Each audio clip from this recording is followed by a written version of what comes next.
and you have the Mediterranean climate, which starts out quite new here. And so I have 4 lectures ahead of me, and it's very short actually, because I wanted to tell you about quite a few things. I want to tell you about statistical inference and its relationship to statistical physics.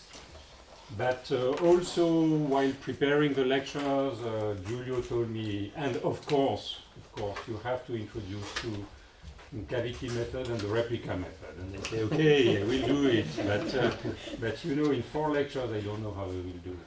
So it will be a kind of a puzzle. I will take a few bits and pieces. I will have today some.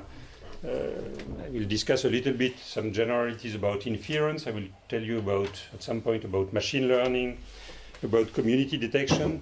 I'll go in some detail in error correcting codes, because it's an example of an inference problem in which one can do quite a lot on the blackboard.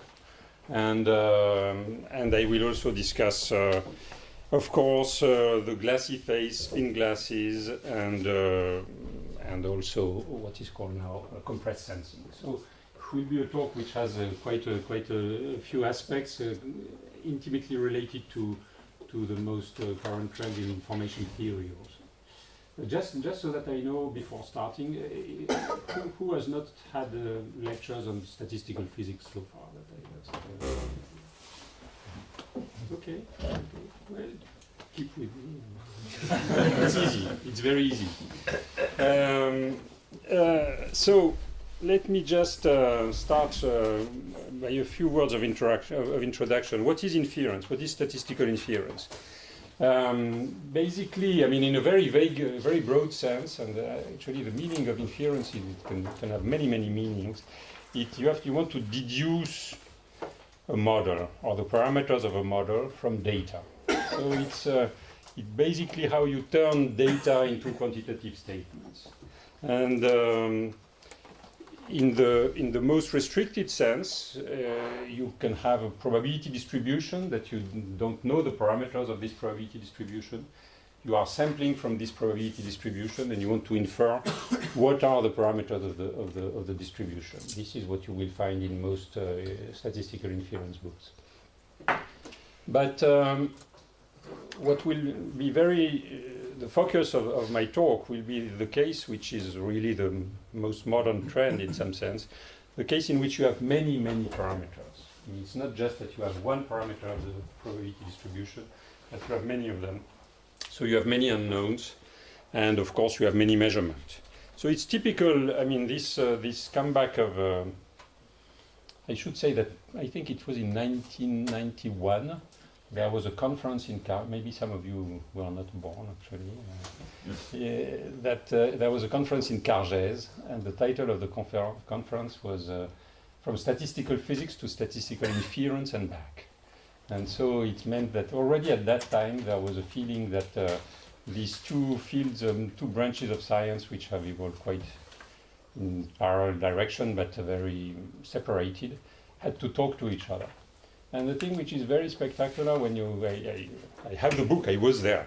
And so I was reading again this book, and when I see how far we have gone, it's impressive the progress that has been made. And in some sense, this is what I want to tell you. I want to explain you the kind of progress that could be made using, in particular, mean field approach, which can be turned into algorithms. And probably the main trend of the last decade has been this trend. This idea that you can understand how you can write mean field equations, couple mean field equations, and solve them numerically and turn them into powerful algorithms. And that is something that I want to explain you. Let me just to start. Let me give you one example of statistical inference that you can find anywhere in books. But I will not.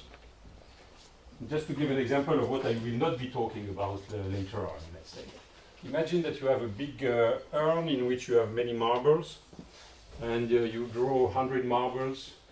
And from this, and they are black and white, and you find that there are 70 which are white and 30 which are black. And I ask you, what is your best guess for the fraction of white marbles in the urn. Okay. So probably you will tell me, well, my best guess is that the fraction is 0.7. That's kind of a good guess. And in fact, you can go a little bit further. You can say that if the fraction of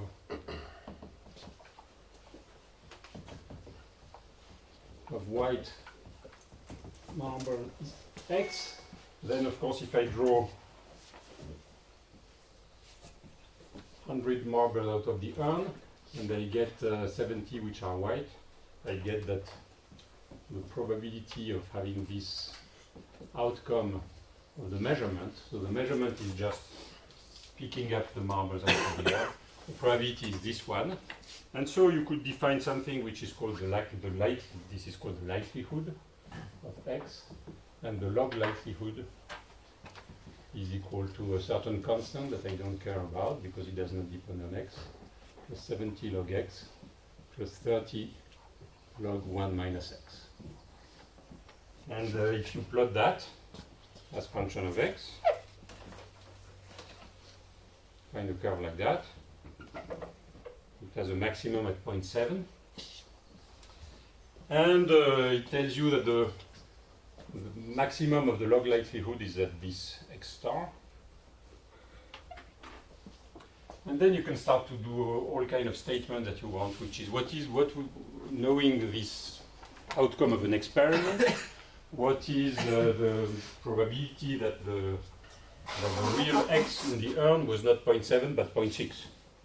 And in this you will find that the difference here gives you the log of the ratio of probabilities. So this is typical of what you could do. Now imagine that you get you really want to know the value of x, and so you have some you inquire about that, you investigate. And there is a teacher who has been filling the urn, and you realize that you measure the volume of the urn and the volume of the marble. You realize that there are 10,000 marbles there. And then you have another student who goes back, he goes to the office where the guy has ordered the marbles, and he finds out that the school had ordered 6,000 white marble and 6,000 black marbles. So you have some bits and pieces like that. Knowing that, what is your best guess for the value of x? Okay. You know that there are 10,000 marbles in the urn. Okay. You know that ordered at the marble shop there were 6,000 white and 6,000 black. So the guy who put all that in the urn, he out of these 12,000, he took 10,000. And now you have drawn the thing and you have found that there was +7. So basically what you will do is that you will say, well, now I know that from my experiment, I know that the probability that I would draw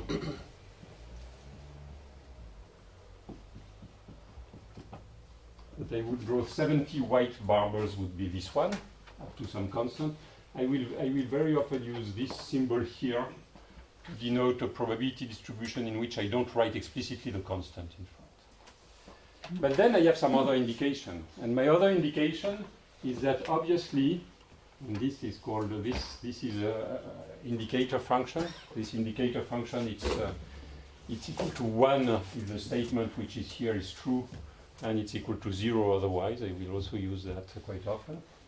And so here I know that basically the number of white, it cannot be more than 6,000, so x must be smaller than 0.6 and larger than 0.4. Okay. So basically what you will do is that you will again look at the likelihood, but you will say, well, I know that the x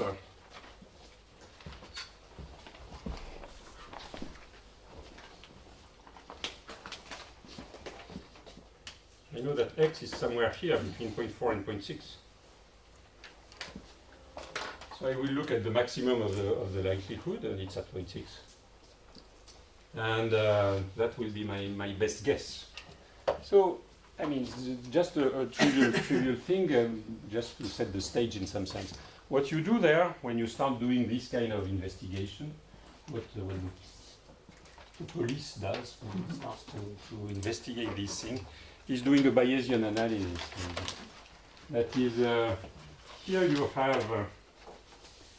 have two ingredients in what we are doing here. You have the probability.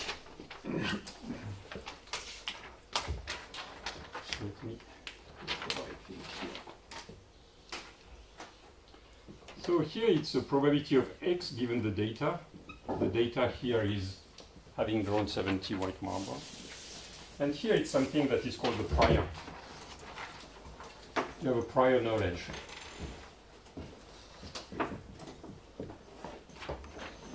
So what I will be doing all the time during these next few lectures is Bayesian analysis, Bayesian inference.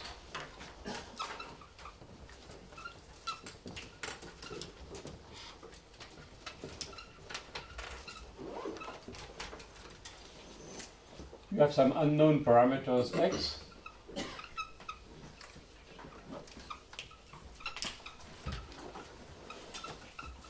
You have some data, some experiment. The outcome of the data is y.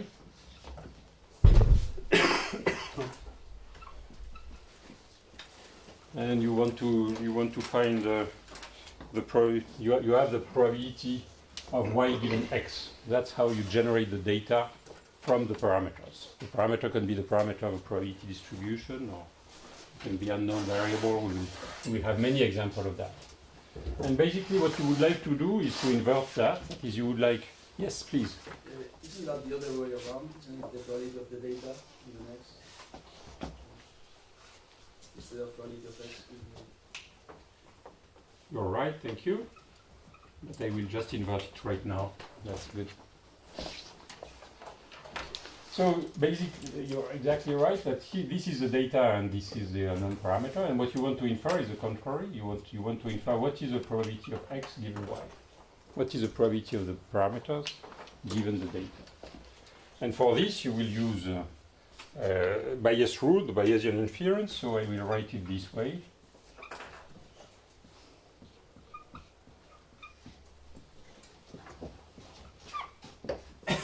So this is basically the likelihood of the data.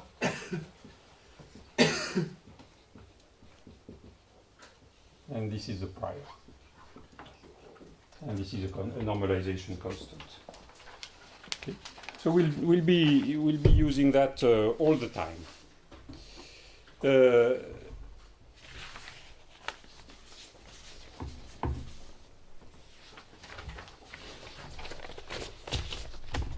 So that is the case which is the easy case in some sense, which is a case in which you have one parameter, and but basically I will be much more interested in the case in which you have many parameters, you have many unknowns that you want to find, and I will give you a few examples before going into the first example that I will treat in detail, which is error correcting case.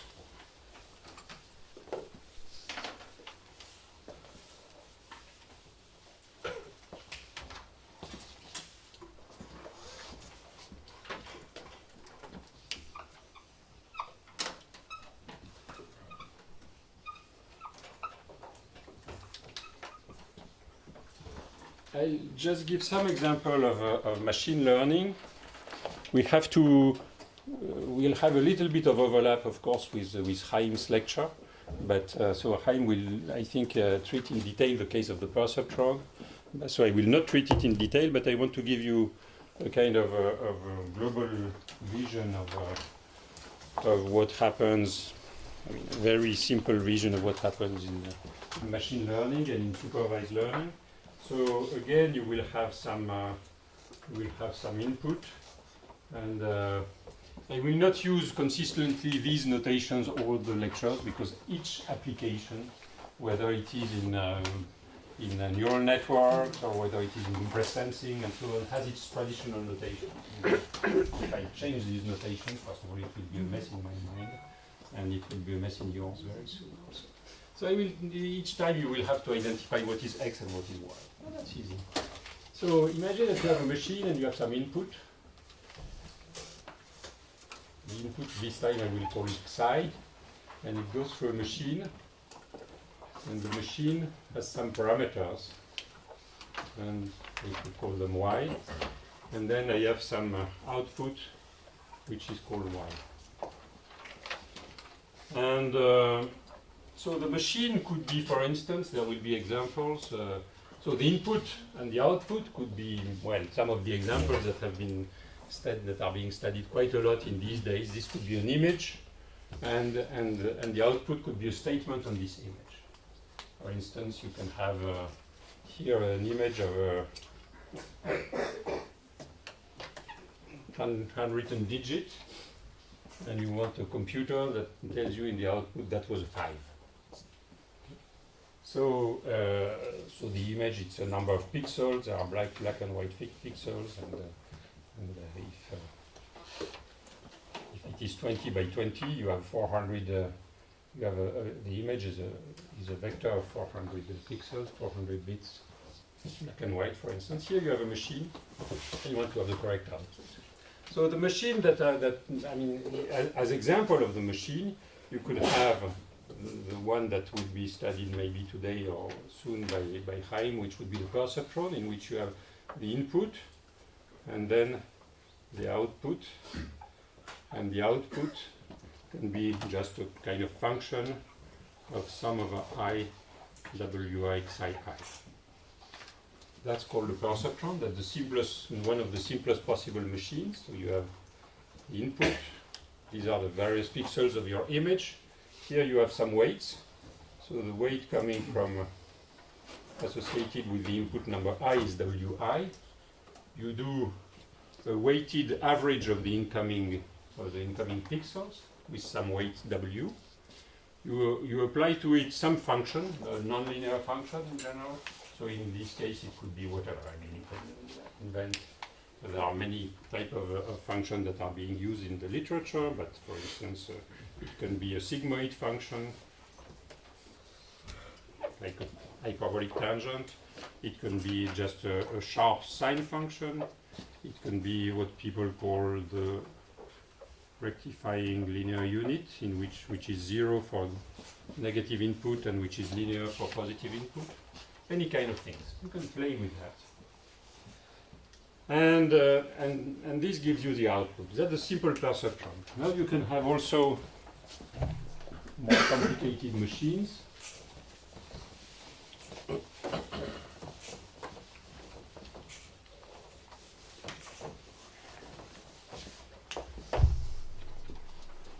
You have a machine in which you have many inputs, and then you have another layer, and then you have an output, for instance, and there you will have each of these units will do a function of this type. So it means that I will not draw everything, but on every edge between an input unit, this will be the input, this will be the output, and this will be one hidden layer in this case. So for every edge on this graph, there is a parameter W. And here you present an image, and here you have the output. For instance, the output, so let me give you one example. For instance, if you want to treat an image, very often there is a very nice database of handwritten digits, and the database done by hand, by people who have drawn some digits, and they are so these digits. So it's a database of where the input is 28 square. The output, it could be 10 neurons, and you try to make it such that if there is a 5, only the neuron number 5 is on, and all the other ones are 0. And in the intermediate layer, you could try, for instance, 15. Why not? Well, that's the way it goes actually at the moment, basically. So here you have many parameters. You have tens of thousands of parameters W. And how do you find them? Well, basically you have a database. You have a database for where you have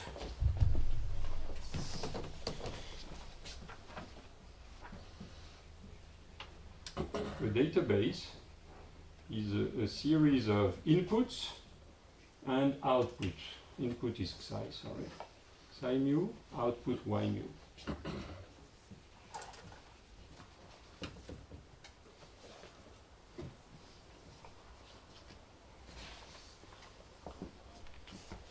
So an input is an image, the output is the real number that the guy wanted to write. You have many of these databases, many of these examples. And now, basically, what you will say is that you will try to find the best possible parameters W, knowing this database. So, in general, if you have a multi-layer case, if you have a general machine, we'll say that the output is a function of W. I have a mess in my notation. Okay.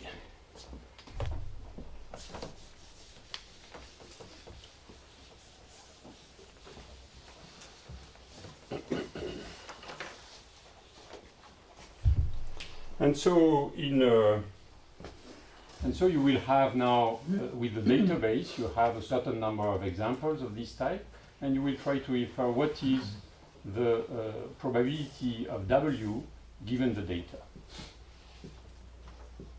And this probability, we will write it by the product of some prior of W, some knowledge that you may have on the values of W. You may think that it doesn't make any sense to have a W which is 10 to the 21. You can say that at some point there is a cutoff or things like that. And then you will have a product of a mu of an indicator function saying that y mu is equal to f of W and psi mu. Okay. That would be typically the kind of probability distribution that you could work with.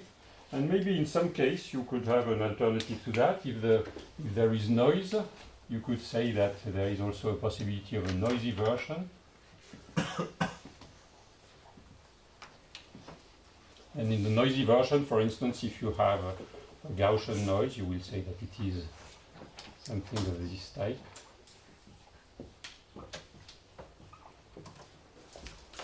Instead of a sharp indicator function, you will have a Gaussian which is peaked.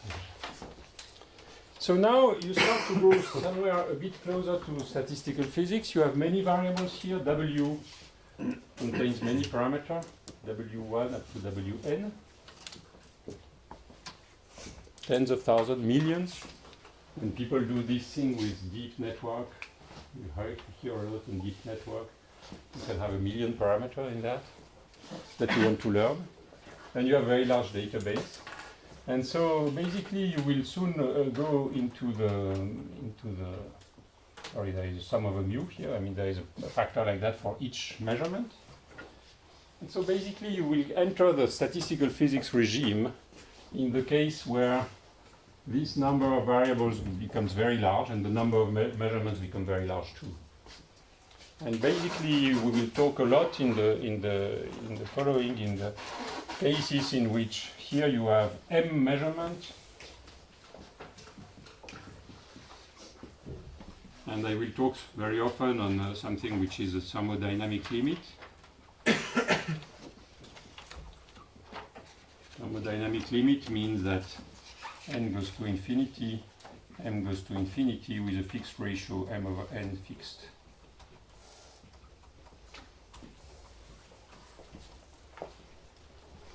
So this will be the case of inference that we will study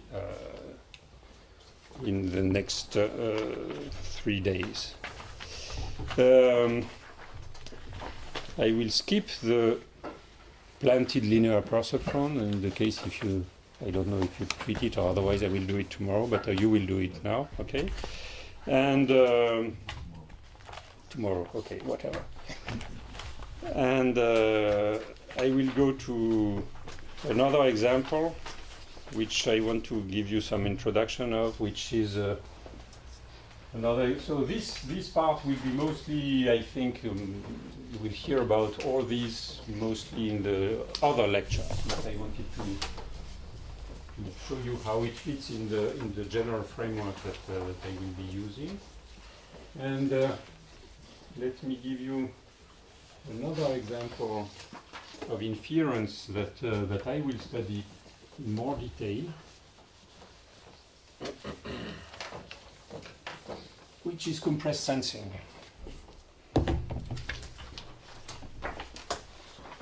Martin, sorry, I forgot to tell you that you shouldn't write too low, because otherwise people in the last row, they will have trouble. So maybe you can say from the last row where is the, let's say, the line.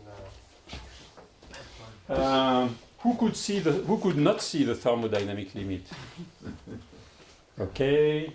Who could not see that the... I can write on a single line. But, okay, I'll try to do it more or less here. That would be fine. Yeah, I think even mu. No? Even mu. Okay, let's put a mark here.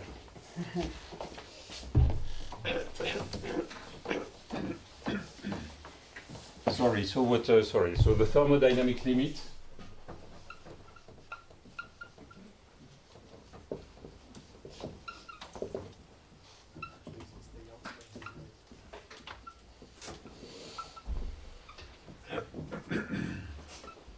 Okay.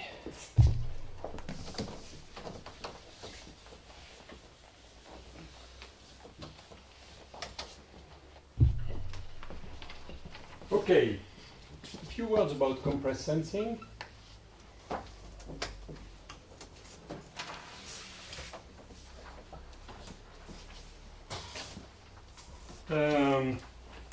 You will hear much more detail from other speakers, but you already know that every interesting signal can be compressed. Basically, by definition, in some sense, otherwise I would call it uninteresting. And it can even be very often compressed in the sense that you do not lose information. So you do that with images every day. When you when you store an image on your computer, you use a JPEG or whatever, and you will use wavelets, and you will hear a lot about that. Relatively recent trend in information theory has been to try to see if it is possible to acquire the information directly in a compressed way. That is, instead of acquiring an image completely, pixel by pixel, and all the values of this picture, and then I compress it by doing a wavelet analysis and projecting and so on. Basically, in the wavelet analysis, what you do is that you look at the value of this pixel and that, and you will store, very roughly speaking, the sum and the difference, for instance. And if you have a uniform area, the difference is zero. So you will have a lot of zero. So that's the idea of compression, that you have a lot of information that you don't need to store. And so the idea of compression is that there is an appropriate basis where the signal is sparse.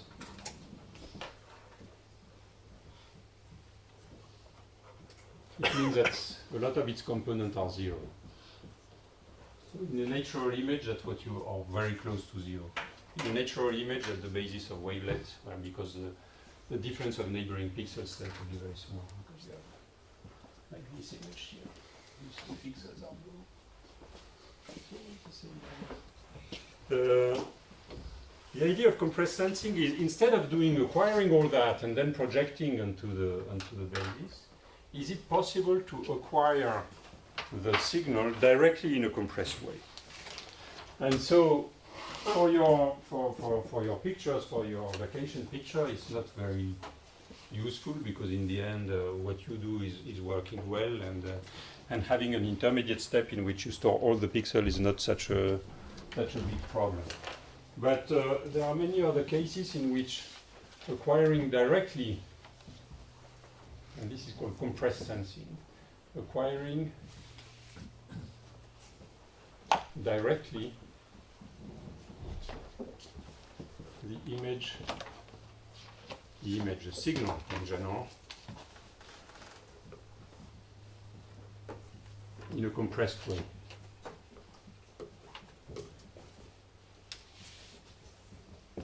Well, there are many cases in which it can be quite important and quite useful. For instance, if you do magnetic resonance imaging, and so you want to acquire an image, but you don't want to stay too long in the machine because it's not comfortable and because other people want to use this MRI machine.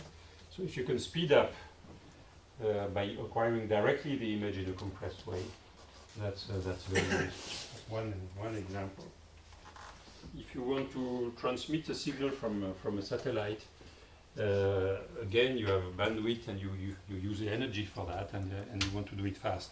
In a lot of acquisition of signal from biological data, you want to minimize the time of irradiation to get the signal. So it's the same. So one example that I like to give also is the case of tomography, for instance.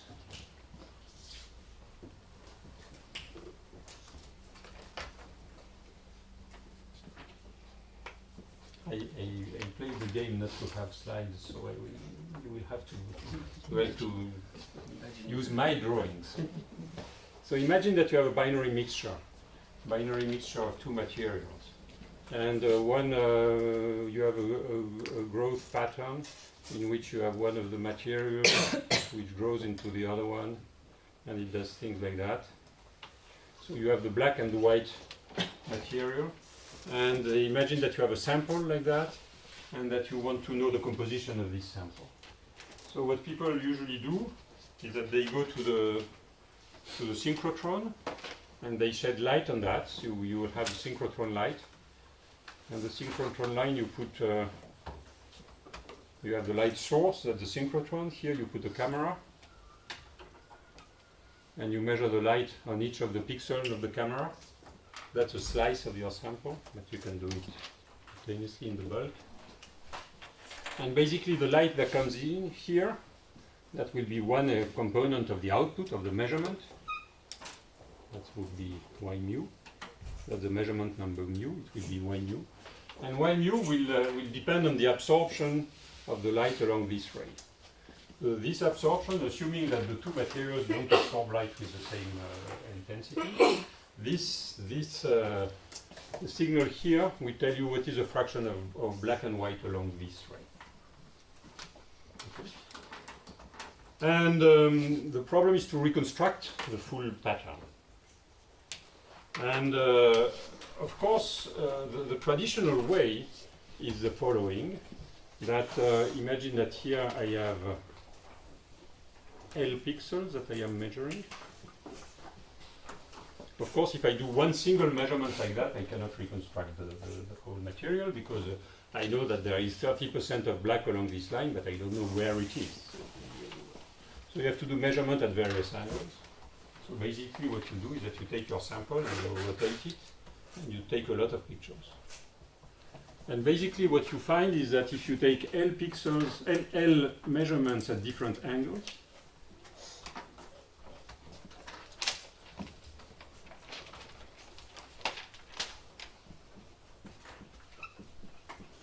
for each angle you do L measurements, so it gives you L square measurements. And from these L square measurements, it gives you what is called the each measurement. It gives you the fraction of the guy along the ray. And for each such, having done L angles, you have L square measurement, and you do what is called an inverse Radon transform that I will not tell you about, but it's like Fourier transform and inverse Fourier transform, and you reconstruct the sample. And that's how it's done normally. Now imagine that the sample is such that the size of this domain here, this correlation size, let me call it lambda, if lambda is much larger than the pixel. So these are big domains. Okay, or otherwise stated, you have a resolution that goes deep into the sample.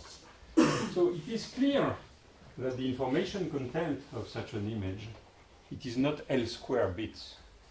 It's much less than that. And one way of seeing that is that I could do a wavelet transform, and I would find that a lot of the signal would be zero because the neighboring pixels are the same color. Or stated even differently, I could encode this image rather than stating what is the value of each pixel. I could encode this image by just plotting what are the contours, what is the boundary. That would be enough. So in this case, it is clear that there should be a way to acquire the data in a much faster way. And in fact, it turns out that if you do it in a clever way, you can acquire the data by doing much less than L angles.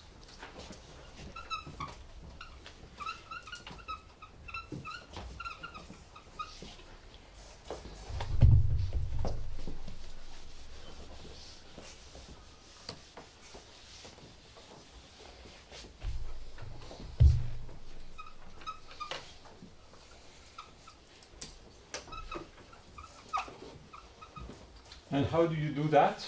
Well, you can do that again with a Bayesian analysis.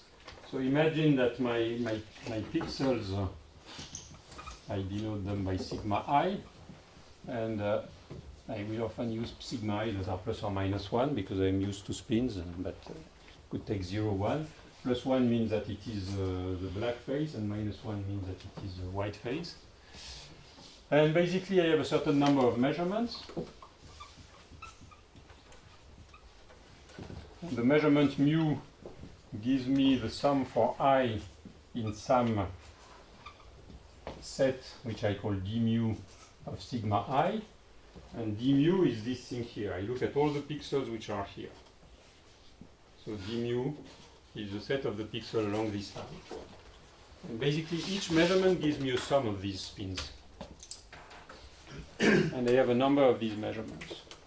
And so now, having the measurements, I can try to set up a Bayesian analysis.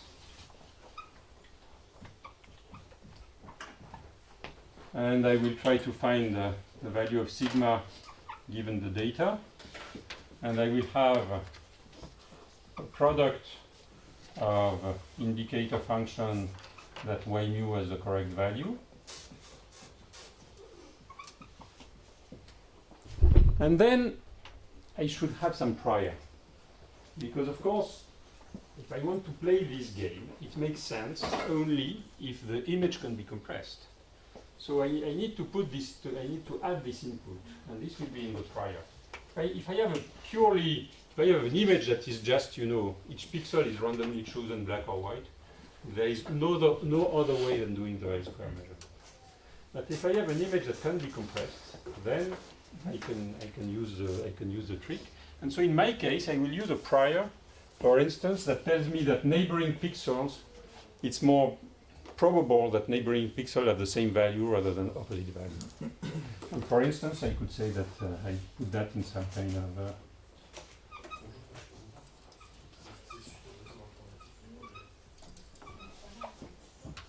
of Boltzmann weight, which would tell me that if I and j are so this is a notation for saying that I and j are neighboring pixels.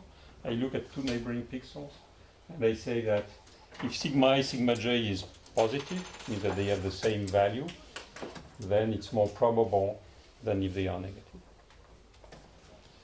That would be my prior. So I have that is for those of you, most of you who recognize that this is an Isian prior. I have spins on a 2D grid, and I have a prior which is a Boltzmann weight over there. And then I have the measurements.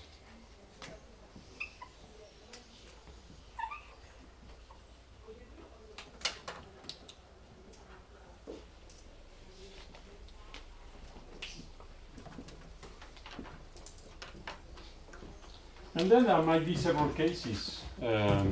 There might be several cases depending on whether I know the value of beta or not. Well, the value of beta, if I have already measured quite a few of these samples and I know that at that temperature, after waiting for 2 minutes, the phase A has grown in phase B with a certain value of the correlation length, then I can adapt the value of beta so that I get the correct correlation length. That is the easy case. I am in the easy case. That's a case in which I have a good indication and I should put it in the prior. If I don't have it, well, then there will be something which is called parameter learning. That is, I will try to do inference with a certain value of beta, try to do inference with another value of beta, and then I will have a criterion that I will explain later on to decide what is the best value of beta given the data. Okay, that will be. So again, I wanted to. We will discuss that on the last day. We'll discuss all this in more detail, but I wanted to give you this idea of compressed sensing, the idea of compressed sensing, which is in some sense you have an unknown signal, in this case the composition of the sample, sigma I. You have a certain prior, and this is a prior that encodes, in this case, a certain form of sparsity, in the sense that the thing which is sparse is the product sigma I, sigma j. I mean, sigma I, sigma j for neighboring pixel tends to be 1 with high probability. And then there is a number of measurements. And again, we will have in this program exactly the same kind of thermodynamic limit that I had erased, which is that we will want to study that in the limit where you have many unknowns, many measurements, and you have a thermodynamic limit of scaling. Okay?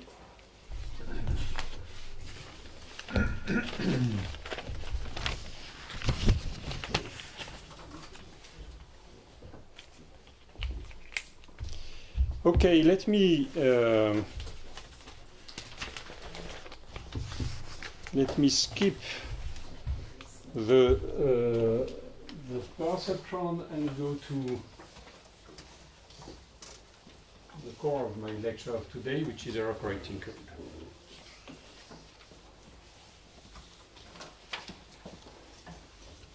Basically, just so that you understand, so I wanted to have this kind of introduction that you see what are the various problems that I will be handling, and in some sense it will be like a puzzle. We will have bits and pieces. We'll study in detail the error correcting code. We'll study a little bit also this compressed sensing, and I hope that if everything goes well, in the last lecture you will understand the connection between all of them. You already have some idea that all this. Oh yeah. Oh, sorry. There is another chapter that I should say. That all this, it means that there are many variables which interact with many constraints, and this in another field is called spin glass. Basically, seen from far. Many variables with many constraints or many interactions. And the interactions are not necessarily homogeneous. Here you will have many disordered, many interactions which depend on the spin. Each spin has a different interaction and a different value of y mu depending on where it sits. And so that is typical of a spin glass. And so I will also have to tell you a little bit about glassy phases. And I cannot tell you the whole story to start with. I have to tell you these various bits and pieces about codes, about compressed sensing, and about spin glasses. And with all that in hand, you will understand that all this is the same thing, and it's just one single chapter of science that is being studied in various subfields.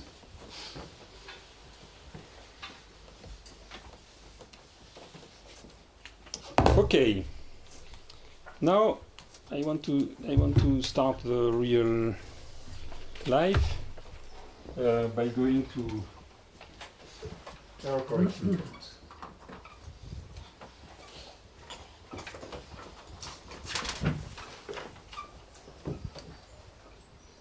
So again, I'm sorry, but I'm opening a new chapter of science, a totally different one.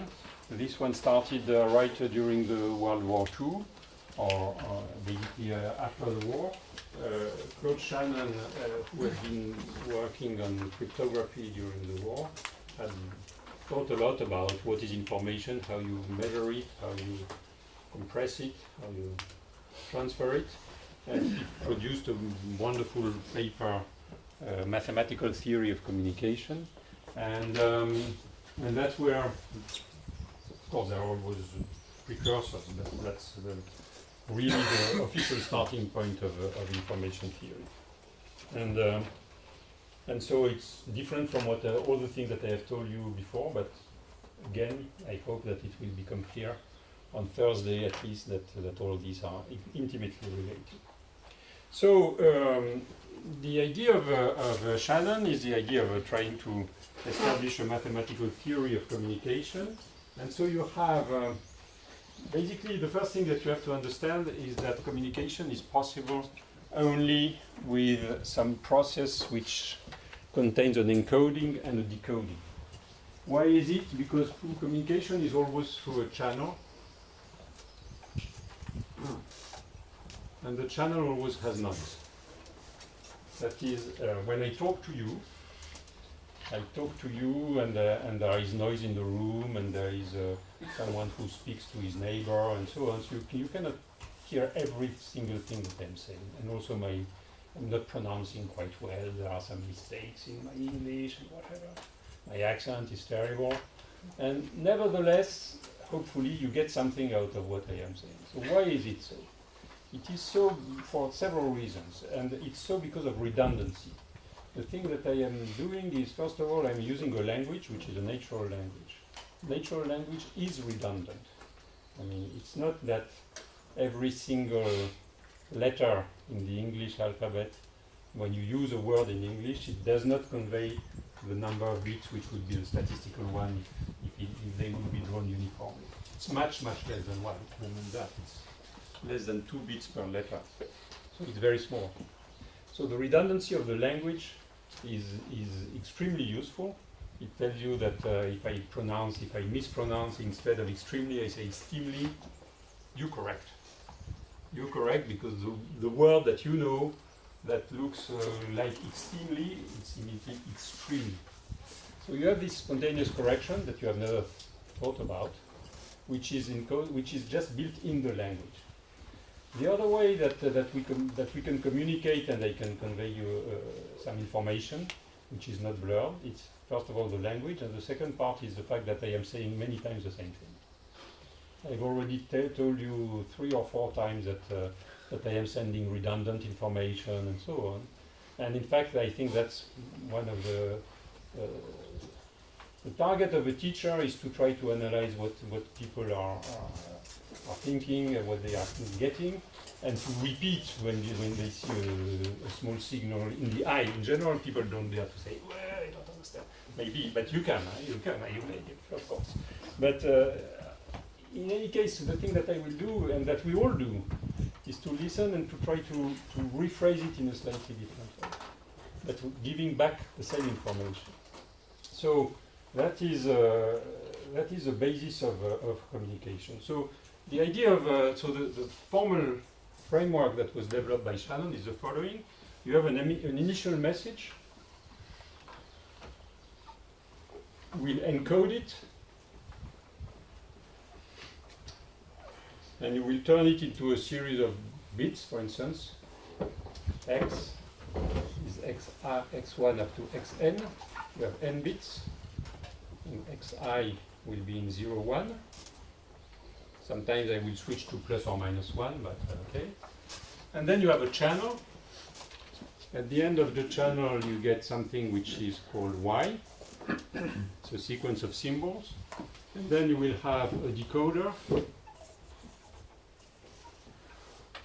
And the decoder will give you value x prime, or it will give you the x prime, which will be your best guess of the message that was sent.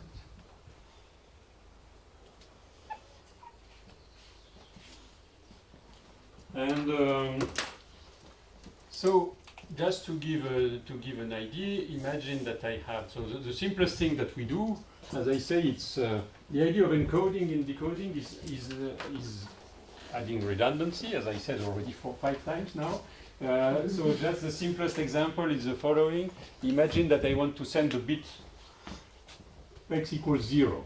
And then I want to send the bit 0. So I will encode it, for instance, I will encode it in something that I call 0, 0, 0. I repeat it 3 times. Okay, I send that through the channel, and imagine that the channel, for instance, I could say that I have what is called the binary symmetric channel, and the binary symmetric channel is if the bit is 0, it outputs 0 with probability 1 minus p, and it outputs 1 with probability p. And if the input bit is 1, it outputs 0 with probability p, it outputs 1 with probability 1 minus p. Said differently, the BSC, it's called BSC, binary symmetric channel, the BSC flips the bit with probability p, hopefully small. If p would be equal to 1, it would be noiseless to the trigger. But, okay, let us assume that it is small. So I will get something, and the something might be, I don't know, I get 001. And then I decode, that's the BSC channel. And then I decode. And obviously in this case the decoding is very easy. I will just look at the majority room.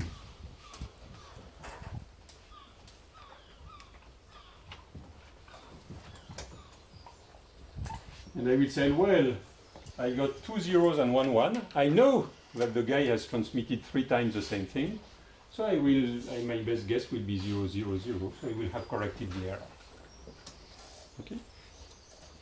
So this code here, it has a level of the redundancy, which is called the rate, which is equal to 1/3. 1/3 means that if I had an initial message of length L, I will go to encode it into n equals 3L messages, and the rate is defined by R equal L over n. So the rate is a measure of the number of the degree of redundancy. The smaller the rate, the more redundancy I have added, the more I have repeated the message. Okay? So this is very easy. That's a repetition code. You can immediately compute what is the probability of making a mistake. If I have sent a certain message, what is the probability that I make a mistake? I make a mistake whenever I have at least 2 of the bits which have been flipped. Okay. So probability of a mistake is equal to the probability that exactly 2 of the bits would be flipped is 3p squared 1 minus p. And the probability that the 3 bits will be flipped is 1 minus p cubed. So if p is small, this is... It was p. Sorry? You took the opposite convention. I took the opposite. P is the... Thank you. That's yes, p is the probability of flipping. So here I flip 2, here I flip 3.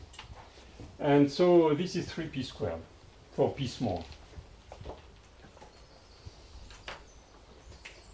So if p is smaller than 1/3, if p is small, I have certainly made a progress by using the code. Instead of having a probability of error which was p, I get a probability of error which is of order p squared, which is much better. Okay? And then because you are very smart, you will tell me, well, there is no problem in doing error correcting codes. It's enough to repeat many times. So of course, if you repeat, let us say k plus 1 times, so that I don't have to bother about what I do if there is an equal number of zeros and 1. So I take 2k plus 1, I take an odd number, 2k plus 1 times. And then I will see that the rate is 1 over 2k plus 1. And well, I will see that the probability of error stay like p to the k plus 1. And times something, times the number of ways you can choose the k plus 1 wrong bits into k plus 1. Okay, so you are improving by doing that, but you have to repeat quite a lot, of course. And so that's just the idea of error correction. It gives you a very simple way. You send the signal many times. You want to send an image, and you set the image 5 times, and then you take each pixel, and you see the picture in the right upper right corner, and you say it was white, white, black, black, black, so it must be black, and so on and so forth. The surprise that came in Shannon was to discover that there are codes that are much better than that. And actually there are codes that are able to have error equal to 0 while keeping a finite rate at a certain level of noise, if the level of noise is not too large.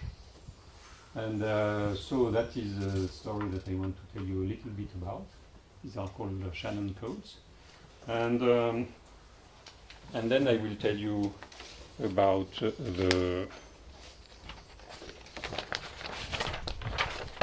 the most recent codes that have been studied, and the ones that are closer to the things that we are doing together. So let me tell you about how Shannon found these codes.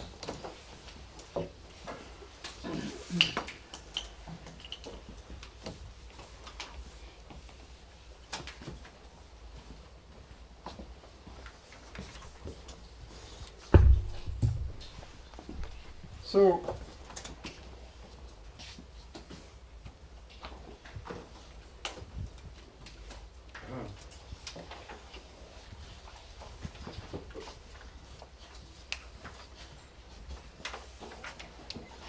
the idea was actually the big discovery was the fact that random codes are the best, totally random code. And so let me explain you a little bit how it goes. Imagine that I will send a message, so I have again x, which is x1, xn. xi is in 0, 1. So x is on the hypercube.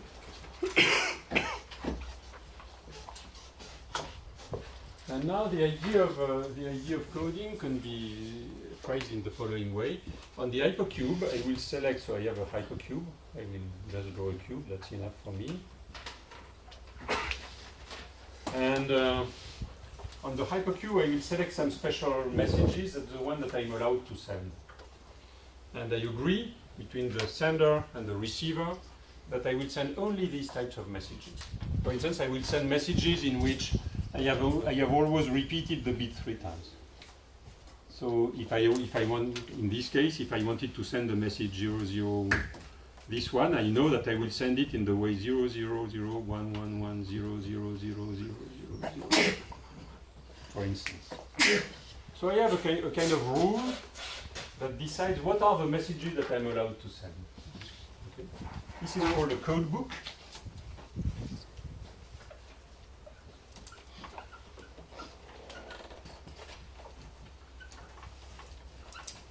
A code book is a book that contains words. The words are called the code words. The code words are the signals that I'm allowed to send. And these signals are on the hypercube 0, 1 to the n. So, for instance, I could decide that I will use as a code book, I will use this and that, for instance. We send only these kind of messages. And on the, the idea of Shannon is to say, let me try to see what happens if I select these code words, if I select the code book completely randomly.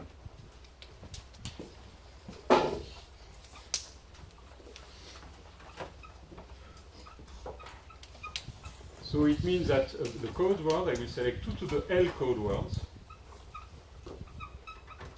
at random on the hypercube.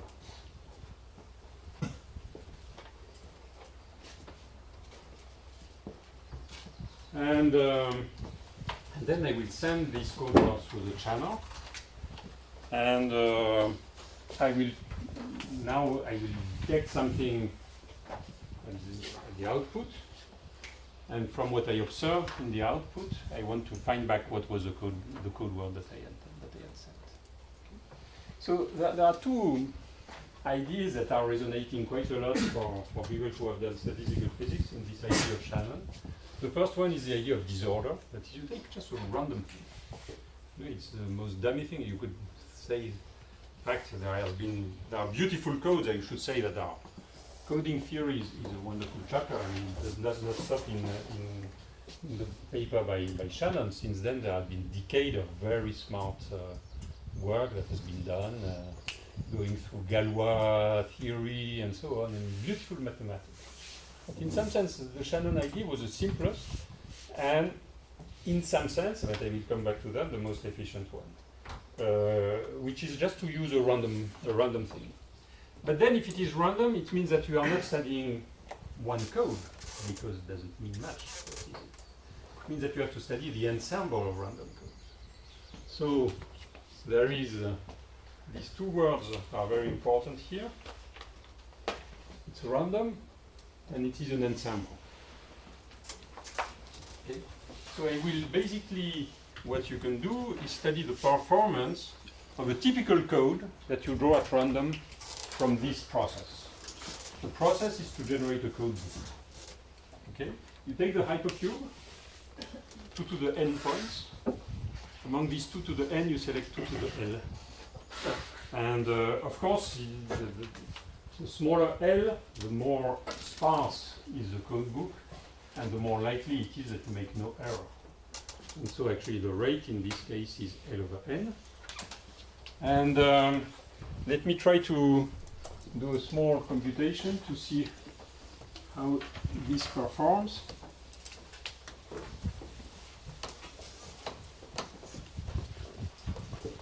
It's purely geometrical. It's the geometry of the hypercube in large dimension.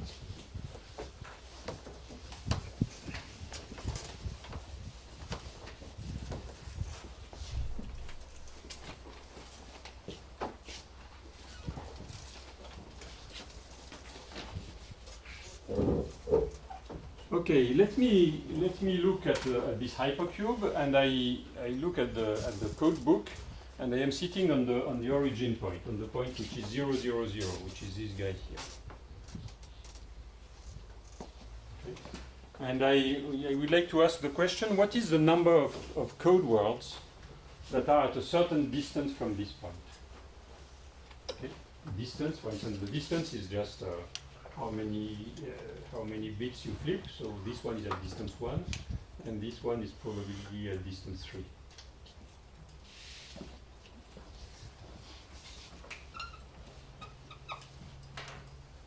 N of W, I define it as the number of code words which are at distance W. So with W bits equal 1. Okay, and n minus W bits equals 0. Okay, what is this number? Of course, this number, it depends on the code book. I mean, I can have generated, by chance, I could have generated the code book in which all the guys are clustered around 0. Not very likely. So the thing that I will do, I will compute the expectation value of n. With this overline here means the average with respect to the randomness, which is here generating a random code book. So I have 2 to the nr code words, and then I ask what is the probability that a code word has exactly W bits which are flipped, and this probability is 1 over 2 to the n choose W. And then if I look at that in the large n limit, I will find that it is 2 to the n r comes from here, minus 1 which comes from here, and a certain fraction here, which I call h of w hat, and w hat is w over n, So it is the fraction of the bits which have been flipped. Okay. And h of x is just the entropy function minus x log x minus 1 minus x log 1 minus x. This is just done by expanding this binomial factor by Stirling formula. Okay. This thing is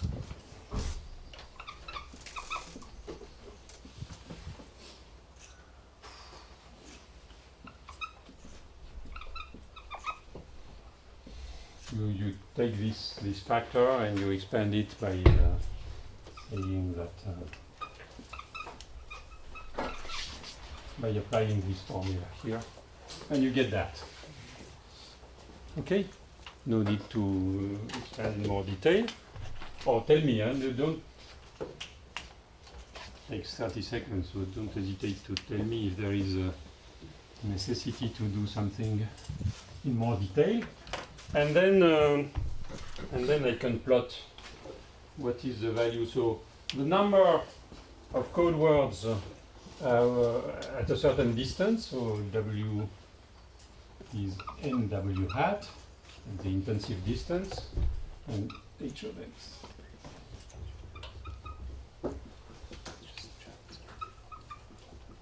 So this number grows exponentially with n, that's normal. So I will take the log and divide by n, and I will plot that.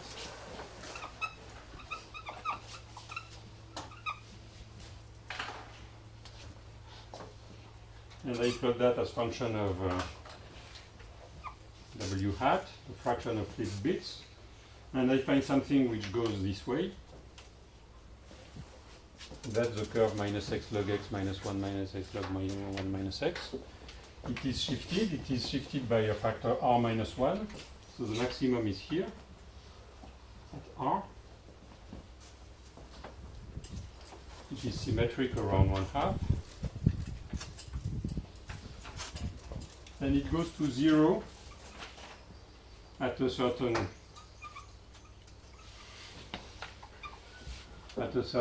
distance here, which I call delta, delta of r. And this is called, in the literature, it's called the Gilbert-Bershamov distance, but never mind. So what is the meaning of that? Well, first of all, this is an average number of code words. Now, it is clear that the number of code words, typically, in the scaling regime that I am looking at, which is a regime which is my thermodynamic limit, which is L going to infinity, N going to infinity with a fixed rate. In this regime, typically the number of code words grows exponentially with n. Okay. But now I have computed, so that's why I have to compute 1 over n times the log. Now there are two regimes in this curve. There is a regime in which the number is exponentially large. The expectation value of the number is exponentially large. In this regime, because the drawings are completely independent, because the code words are drawn independently from one another, in the regime which is here, you will find that typically n of w is not far from an average. So that's a very loose statement. That's why I put it below the line. You cannot see it. You're better off there because it's a wrong statement. But the real statement will mean that in the regime where W hat is larger than delta of R, by larger, let me focus on the case where I am at W hat less than 1/2. Everything is symmetric by going to W hat going to 1 minus W hat. So I focus on this part of the phase diagram. So in this part of the phase diagram, there are two regimes: delta larger than W hat larger than delta, W hat smaller than delta. I claim that in the regime W hat larger than delta, then what will happen is that the typical value of the density of code words, the log density of code words. Let me call it an entropy. It's an entropy. The entropy density of the code words will be very close to the one which we have computed by doing the expectation value. That's just because of the law of large numbers. You have many independent variables, and you get a good approximation of the result by doing the average. And then there is the other regime, where w hat is smaller than delta 1. Then what happens? It means that the expectation value of the number of code words at that distance, so the origin is here. This is the 0, 0, 0, 0 point. And there is a whole region here where the expectation value is exponentially small. But the number of code words, it's an integer. It can be 0, it can be 1, it can be 2. So if it is exponential, if the expectation value is exponentially small, it means that in most of the case it is 0. So the typical value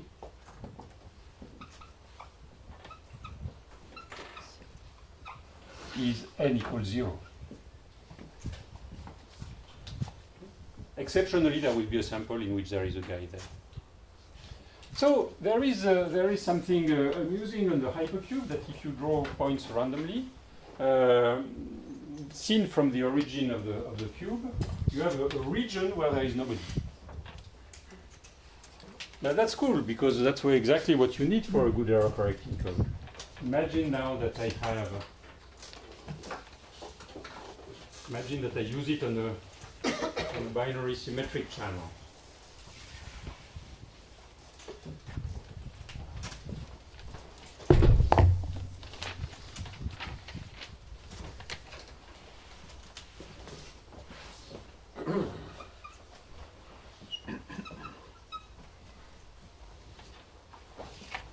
So I have a certain number of code words, and so now I draw the hypercube. I want to do it in large dimensions, so okay, we'll put my points in the plane will be points in the hypercube. So I have a certain number of code words. This is my hypercube. And then I pick up one of the code words, I send it to a channel. And the channel flips a certain number of components. Actually, I know how many it flips. It flips p times n with a large n. I mean, some fluctuations around that, but in the large n limit, it will be p times n which are flipped. So that is the thing that I receive, and I will receive a word which is y. That was the word that I was sending, which was x. And I know that with high probability, the distance between x and y is p times n. Now, how do I decode? Well, I know that it is a BSC, so what I have received is this guy, and basically I will look in my code book, I will scan all the code words. I know that what was sent was one of the code words, and I look at all the code words, and I look at the one which is closer. Okay. If I would like to do it in a kind of Bayesian way, I would do the following. I would say the prior tells me that x belongs to the code book. The signal that I received, the data, is y. And then I know the channel. And the channel tells me what is the probability of y given x. And it is a product over I of okay, let me do it like that, xi equal yi with probability 1 minus p, xi equal 1 minus yi with probability p. Okay, I'll write it more mathematically, but it will be all that. And so so basically I have all my ingredients to set up a Bayesian analysis of my channel, of my code book, how it works. I have the prior and I have the posterior. And so if I want to decode, basically, I will just look at the code word which is closest to y in the code book because of the prior. Okay, that's clear. That's easy. So how does it work? And what is the threshold for Shannon's random code ensemble.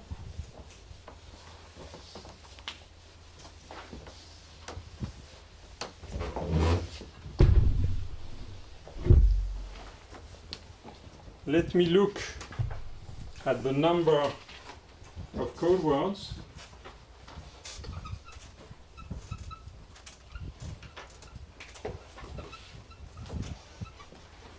at the distance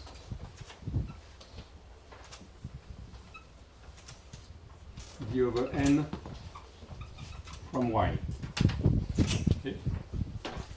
How is it done? Well, I know that I have one code word which is very special, which is at distance p over n. D at distance p in d over n is equal to p. D is equal to p times n. So we have one code word here. Where are the other code words?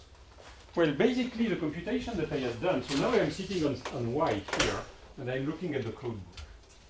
And what I say is that there is this single guy, which is very special, because I know that y is at distance pn from this. Apart from that, all the rest is totally random. And so the other code words, their distribution with respect to y, distribution of the distances, is exactly the same thing as the distribution of random code words from the origin. There is no distinction between the origin and point one. My whole problem is that it's totally symmetric. Okay? So I have this singular point, and then I have my famous curve, which wasn't just here below. That's 1/2, and that's at the delta of r.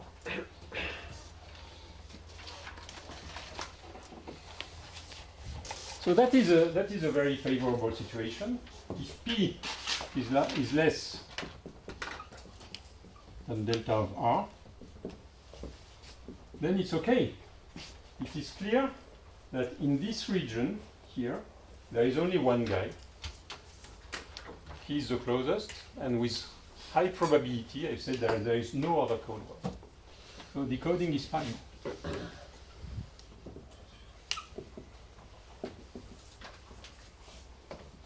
Otherwise, in the other case in which p is larger than delta of r, it means that p comes here, then that's a bad case, because because there are many, actually not only one, but there are many code words which are closer to y than the one that I had used to send the message. So I cannot decode. Whatever I do, there is no way. So there is too much noise. So there is a critical value of the noise. Pc is delta of r. And the probability of perfect decoding is just as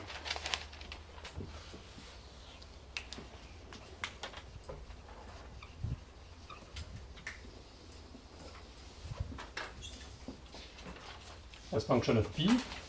This probability just goes like it is 0 below pc. Sorry, it's the contrary. P is the value of the noise. The probability of perfect decoding goes like that. It's 1 and it goes to 0. That's a phase transition.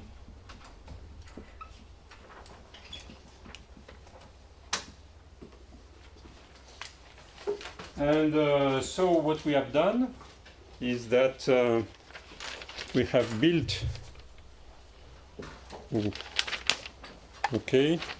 we have built a code that works fine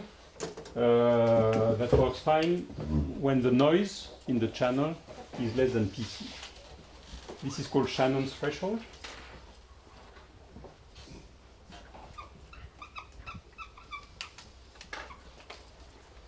It turns out that it is possible to show that this threshold is optimal. And I give you a hint. I should say that if you want to have some detailed ones, I mean, there are many places where you can find that. Certainly in the book by Cover and Thomas on information theory, or in the book that we wrote with Andrea Montanari. Probably 3/4 of what I am telling about in this lecture is in the book with Andrea. 1/4 is not there. I leave it to you to find out what is a quarter which was not there at that time. Let me give you a very short argument, just intuitive argument to state why it is optimal. If you want to build a code book that is optimal, you need that each code word must be at the center of a bore of radius Pn,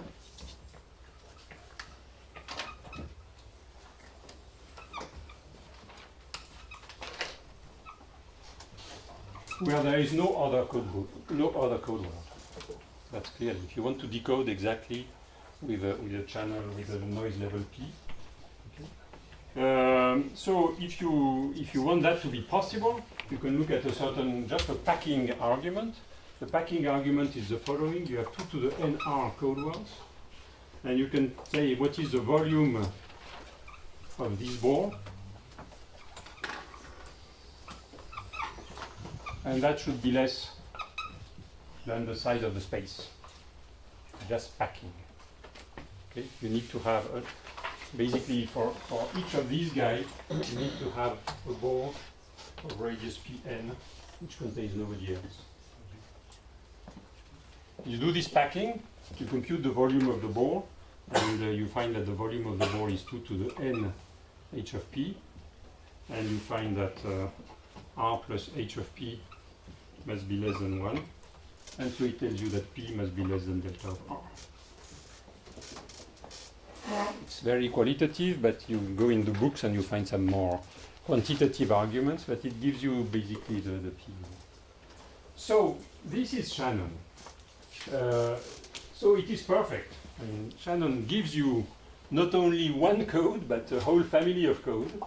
And he tells you that if you pick up a random code from this family, it will perform exactly with 0 error up to a threshold in the noise, which is PC. And he also tells you that there is no better code. So it means that Shannon had solved everything. The only drawback of this approach of Shannon is that you need to have a thermodynamic limit. That is, you need to have n which is very large for the thing to work, because you need just drawing the typical code.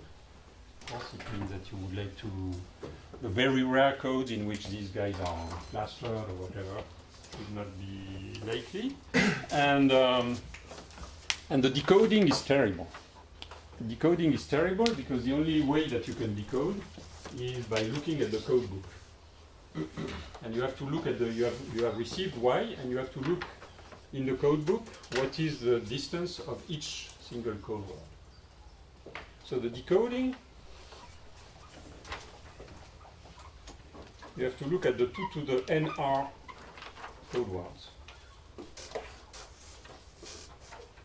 And because the code words are generated completely randomly, there is no way you can structure this computation.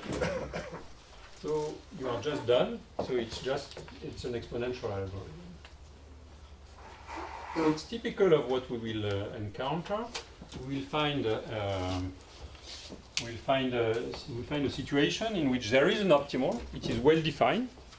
It's even a practical construction of the code. But the code cannot be used because of algorithmic constraints. And actually,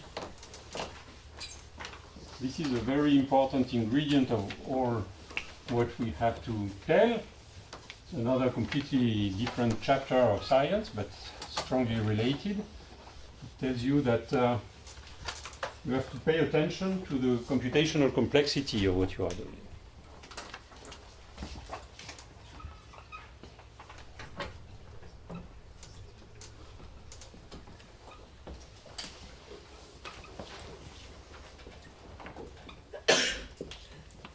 And the problem of computational complexity is that basically when you want to handle sizable signals with thousands of bits, you cannot use an exponential algorithm. So you will have to build some codes which are more structured so that you will be able to use some hint when you receive Y you need to be able to find more easily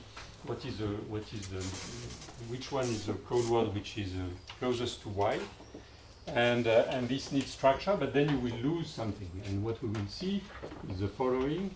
Let me draw again the probability of perfect decoding.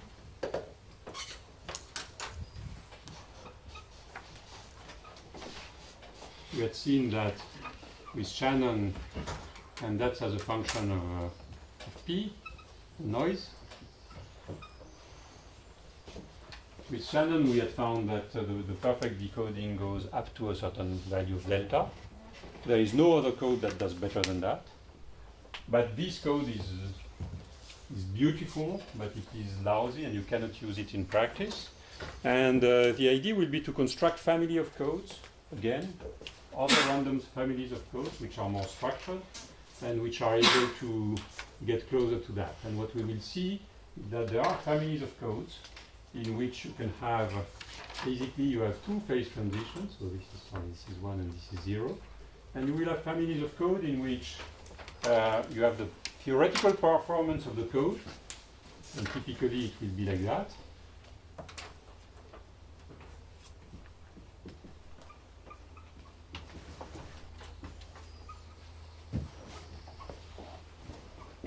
And that's a phase transition.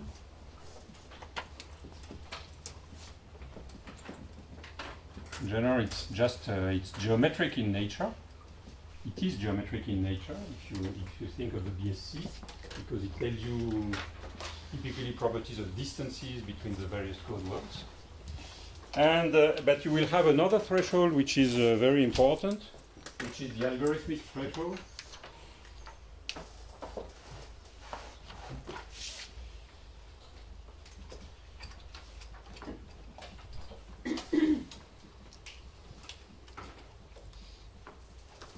And this algorithmic threshold, it's a place where you are able to decode in a polynomial time with known algorithms. Okay, so that's the practical one.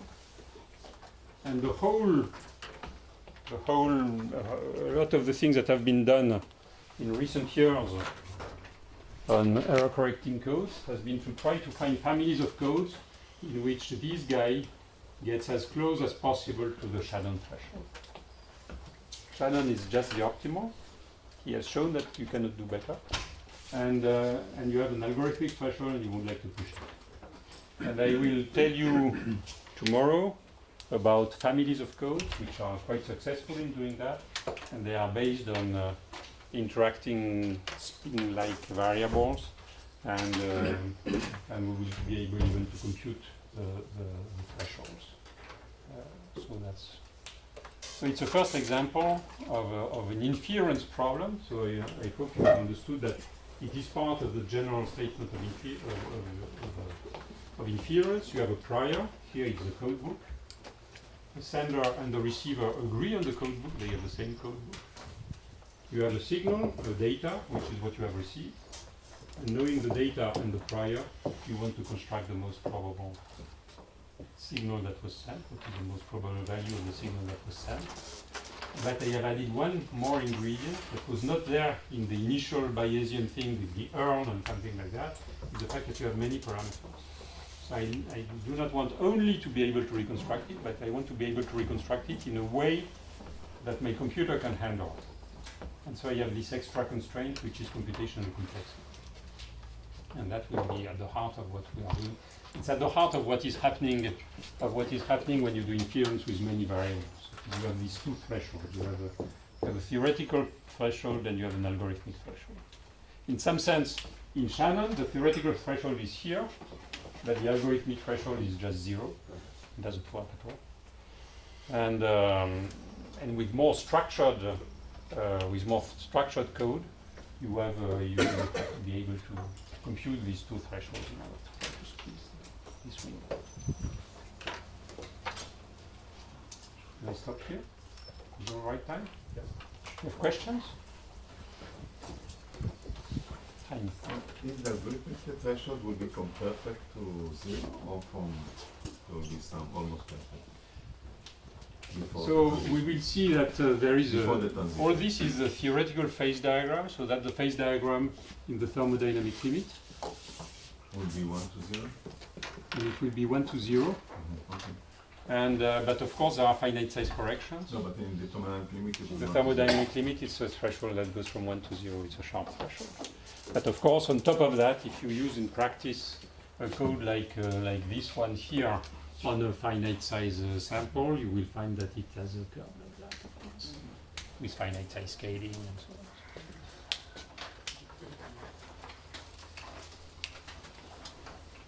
We have a break? Yeah, thank you. Thank you.